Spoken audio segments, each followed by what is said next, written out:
Hello guys, आपका मेरे channel smart study में स्वागत है। आज हम शिक्षा निदेशालय की तरफ से दी जाने वाली आंकलन कार्यपत्रक नंबर 4 करेंगे, जो कि क्लास 8 की है और विषय है विज्ञान। ये वर्कशीट 29 सितंबर 2021 की है। तो आइए शुरू करते हैं आज की वर्कशीट। क्वेश्चन नंबर 1 जो है 5 मार्क्स का है। उसमें देखिए क्या दिया गया है। सभी प्रश्न करने अनिवार्य हैं। 5 मार्क्स का है। कुछ पार्ट्स दिए गए हैं ABCD, जिन्हें हमें सोल्व करना है। प्रश्न नंबर 1, कुछ धातुएं अधिक अभिक्रियाशील होती है तो कुछ कम क्रियाशील होती है। देखो क्या कहा गया है, कुछ धातुओं में अधिक रिएक्टिविटी होती है, मतलब कोई जल्दी से क्रिया कर लेती हैं, और कुछ धातुएं कम क्रियाशील होती हैं। कुछ धातुएं किसी से भी अभिक्रिया नहीं करती। और कुछ देखो 3 टाइप की हुई, कुछ तो क्या कर रही है, हर किसी से क्रिया कर रही है, कुछ है जो किसी से क्रिया कर रही है, और कुछ ऐसी धातुएं हैं जो किसी से भी क्रिया नहीं करती है।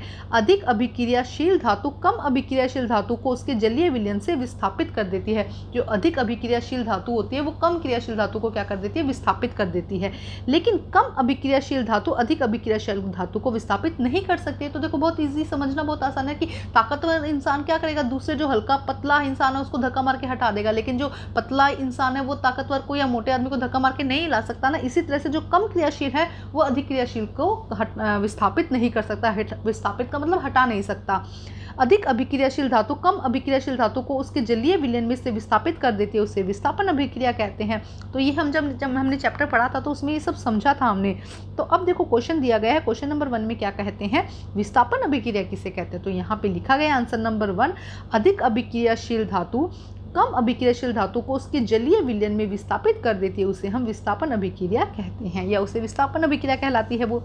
क्वेश्चन नंबर 2, लोहे की कील को कॉपर सल्फेट के विलयन में डालने पर क्या बदलाव का परीक्षण किया गया। जब लोहे की कील को आप क्या डालते हो, कॉपर सल्फेट के विलयन में डालते हो, तो क्या बदलाव आता है। तो आइए करते हैं इसका आंसर हम। तो देखिए क्या कहा गया है। फर्स्ट अभी का तो यहीं से हो गया कि हमने कर लिया है कि अधिक अभिक्रियाशील धातु कम अभिक्रियाशील धातु को उसके जलीय विलयन में विस्थापित कर देती है, उसे विस्थापन अभिक्रिया कहते हैं। नेक्स्ट देखो बी की, लोहे की कील मतलब कि Fe, लोहे की कील क्या हो जाएगा, Fe को जब कॉपर सल्फेट के मिलन में CuSO4 में जब डाला जाता है तो क्या होगा। यहाँ पे देखो अधिक अभिक्रियाशील धातु को कॉपर को विस्थापित कर देगा और हरे रंग का फेरस सल्फेट बनेगा, तांबा अलग से निकल जाएगा। देखो क्या कहा जा रहा है कि लोहा क्या करेगा, अधिक अभिक्रियाशील धातु कॉपर को विस्थापित कर देगा, तो क्या हो जाएगा, यहाँ पे FeSO4 बन जाएगा। क्या हो जाएगा, FeSO4 बन जाएगा, और Cu यहाँ पर क्या हो जाएगा, अलग हो जाएगा। तो जो तांबा है या जो कॉपर है वो क्या हो जाएगा, अलग हो जाएगा, अलग निकल जाएगा, मतलब अलग हो जाएगा। और यहाँ पे क्या बन जाएगा, FeSO4 फेरस सल्फेट बन जाएगा, जो कि क्या हो जाएगा, हरे रंग का हो जाएगा। तो ये रिएक्शन भी आप जरूर लिखिएगा, इससे आपको समझना और भी ज़्यादा आसान हो जाएगा। सेम यहाँ पे क्या कहा गया है कि Fe क्या है, CuSO4 से ज़्यादा क्रियाशील है, तो वो क्या करेगा, CuSO4 में से Cu को, कॉपर को क्या कर देगा, अलग निकाल देगा और खुद बन जाएगा FeSO4 के साथ में। यहाँ Fe ज़्यादा ताकतवर है तो वो इसके साथ में अटैच हो जाएगा और FeSO4 बनाएगा, जो कि क्या होगा, हरे रंग का होगा, और Cu क्या हो जाएगा, अलग हो जाएगा। अब हम करते हैं सी क्वेश्चन। देखो सी क्वेश्चन में क्या कहा गया है, जिंक लोहे से अधिक अभिक्रियाशील है। जिंक जो है वो लोहे से भी अधिक क्रियाशील है। क्या होगा यदि हम जिंक की पत्ती को कॉपर सल्फेट के विलयन में डालते हैं। तो देखो उस तरह से हम समझते हैं, हमने क्या किया, जिंक की पत्ती मतलब कि Zn लिया, Zn को हमने किस में डाला, CuSO4 में, और यहाँ पर इन्होंने कह दिया कि जिंक जो है वो लोहे से भी ज़्यादा अभिक्रियाशील है। तो अभी हमने देखा था कि यहाँ पे जिंक क्या हो गया, अधिक अभिक्रियाशील होगा, और कॉपर क्या होगा, कम क्रियाशील होगा। तो वही विस्थापन की अभिक्रिया फिर से होगी। जिंक लोहे और कॉपर में से जिंक सबसे अधिक क्रियाशील है। यह दोनों को उसके विलयन से विस्थापित कर सकता है, इसीलिए जिंक सल्फेट बन जाएगा और कॉपर निकल जाएगा। क्या कहा गया है कि जिंक जो है लोहे से भी अधिक अभिक्रियाशील है, तो क्या करेगा, ये भी सेम वही रिएक्शन करेगा। ये क्या करेगा, ZnSO4 बना देगा। क्या बना देगा, जिंक सल्फेट। ZnSO4 मतलब क्या है, जिंक सल्फेट बना देगा, और Cu जो कॉपर है वो भी यहाँ से निकल जाएगा। देखो ये वाला क्या हुआ, ये यहाँ पे आकर इससे अटैच हो गया। देखो कलर चेंज करके बताती हूँ। जो Zn था ये क्या हो गया, इससे आके अटैच हो गया, और Cu यहाँ पर अलग चला गया। तो क्या बन गया, ZnSO4 बन गया, और क्या बन गया, Cu बन गया। तो ये रिएक्शन भी आपकी नोटबुक में या जो आपकी बुक्स है NCERT की उसमें अच्छे से दी गई है। तो ये जो रिएक्शन है ये भी आप जरूर लिखिएगा। तो क्या हुआ, Zn प्लस CuSO4, और क्या बन जाएगा, ZnSO4 प्लस Cu। अब देखते हैं नेक्स्ट क्वेश्चन। अब अब है क्वेश्चन नंबर सेकंड, देखो और क्या है 5 क्वेश्चन है इसके अंदर 1 मार्क्स के, तो 5 नंबर का ये क्वेश्चन है। देखो क्वेश्चन नंबर 1 सेकंड का ए पार्ट क्या कहलाता है, धातुओं का वह गुण जिसकी वजह से धातुओं को तार खींचे जा सकते हैं, मतलब धातुओं को खींचकर तार में परिवर्तित किया जा सकता है, उसे हम तन्यता कहते हैं।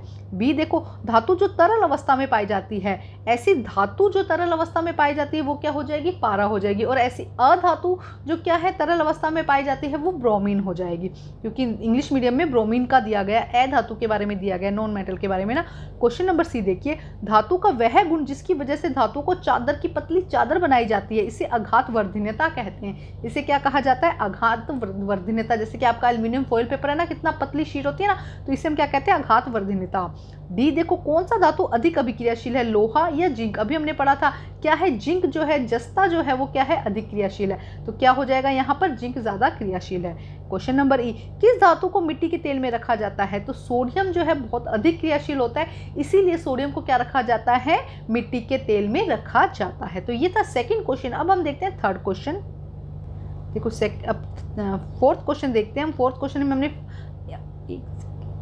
अभी देखते हैं, पहले हम देखते हैं थर्ड क्वेश्चन। देखो थर्ड क्वेश्चन में क्या कहा गया है, कॉलम 1 और कॉलम 2 के साथ सही मिलान करना है। तो आइए करते हैं इसे हम सोल्व। देखो किस तरह से करेंगे हम इसे सोल्व। आइए देखिए, सबसे पहले लैक्टिक अम्ल। लैक्टिक अम्ल किस में होता है, दही में होता है, तो ये क्या हो जाएगा यहाँ पर, लैक्टिक अम्ल। ठीक है। सेकंड क्या है, एसिटिक अम्ल। एसिटिक अम्ल किस में होता है, सिरका में होता है, तो यहाँ पे सेकंड में क्या आ जाएगा, सिरका आ जाएगा। ठीक है। Third ascorbic acid. जो भी खट्टे फल होते हैं ना उसके अंदर क्या होता है, एस्कॉर्बिक एसिड होता है, तो थर्ड में क्या आ जाएगा, ascorbic acid. Citric acid. Citric acid किस में होता है, आंवला में होता है। साइट्रिक एसिड किस में होता है, आंवला में होता है, तो नंबर 4 में क्या हो जाएगा, आंवला। और number 5 sodium hydroxide. Sodium hydroxide का यूज़ कहाँ किया जाता है, साबुन बनाने में। कहाँ पे किया जाता है, साबुन बनाने में, तो नंबर 5 पर क्या हो जाएगा, सोडियम हाइड्रोक्साइड। तो इस तरह से आप मैचिंग करेंगे। लैक्टिक अम्ल किसके साथ हो जाएगा, दही के साथ। एसिटिक एसिड सिरका के साथ। एस्कॉर्बिक एसिड खट्टे फलों के साथ। सिट्रिक एसिड आंवला के साथ। और सोडियम हाइड्रोक्साइड किसके साथ हो जाएगा, साबुन बनाने के साथ। अब हम करते हैं प्रश्न नंबर 4। धातु की कोई 2 भौतिक और 1 रासायनिक गुण, 2 भौतिक और 2 ही रासायनिक गुण आपको यहाँ पर लिखने हैं। तो आइए करते हैं इसका आंसर हम।